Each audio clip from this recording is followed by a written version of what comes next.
ভারত থেকে বাংলাদেশে পুশিন বা ঠেলে মানুষকে সীমান্ত পার করে দেওয়ার মতো ঘটনা প্রায়ই ঘটে। বিশেষ করে শেখ হাসিনা সরকার ক্ষমতাচ্যুত হওয়ার পর ৯ মাসের মাথায় এটি উদ্বেগজনক আকার ধারণ করে। আইনশৃঙ্খলা বাহিনীর তথ্য বলছে ২০২৫ সালের ৭ মে থেকে পরবর্তী ২৪ দিনে ১৮টি সীমান্ত জেলায় ১,৪৪৩ জনকে পুশিন করে ভারতীয় সীমান্তরক্ষী বাহিনী বিএসএফ।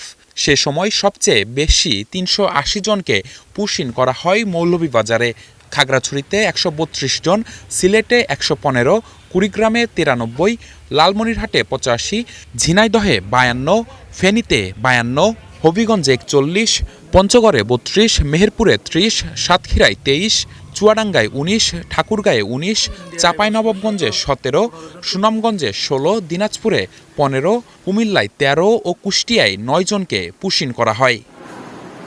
সবশেষ পুশিনের তথ্য মেলে গেল ২৬ জানুয়ারি। ২০২৫-এর মে থেকে ২৬ সালের জানুয়ারি পর্যন্ত ভারত থেকে অবৈধভাবে বাংলাদেশে ঠেলে পাঠানো হয় ২৫০০ মানুষকে, যার মধ্যে ১০০-র বেশি ভারতীয় নাগরিক।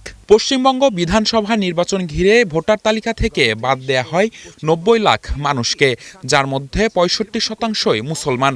ভোটে বিজেপির জয়ের পর সহিংসতায় প্রাণহানির ঘটনা বাড়ছে। এছাড়া বুলডোজার মিছিল ও মুসলিম পাড়ায় উস্কানিমূলক কথাবার্তায় শঙ্কা জেগেছে পুশিনের।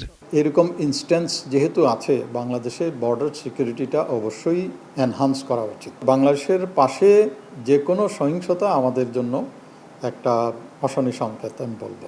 বিজেপির যে পূর্বের যে সকল নিদর্শন স্টেটমেন্ট আমরা দেখেছি, দুই দেশের সম্পর্কের ক্ষেত্রে কখনোই ভালো হবে না। এই বিশ্লেষক বলছেন, শুধু সীমান্ত উত্তেজনায় নয়, এমন পরিস্থিতি দুদেশের ব্যবসা বাণিজ্যের জন্য ক্ষতিকর, যার মাসুল গুনতে হবে দুপক্ষকেই।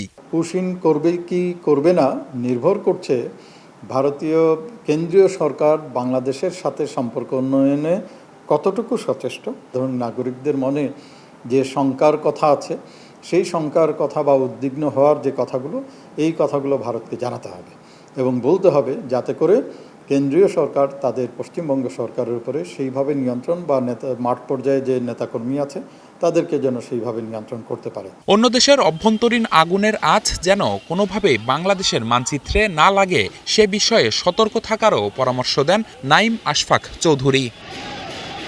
নিবিড় সাহা, স্টার নিউজ, ঢাকা।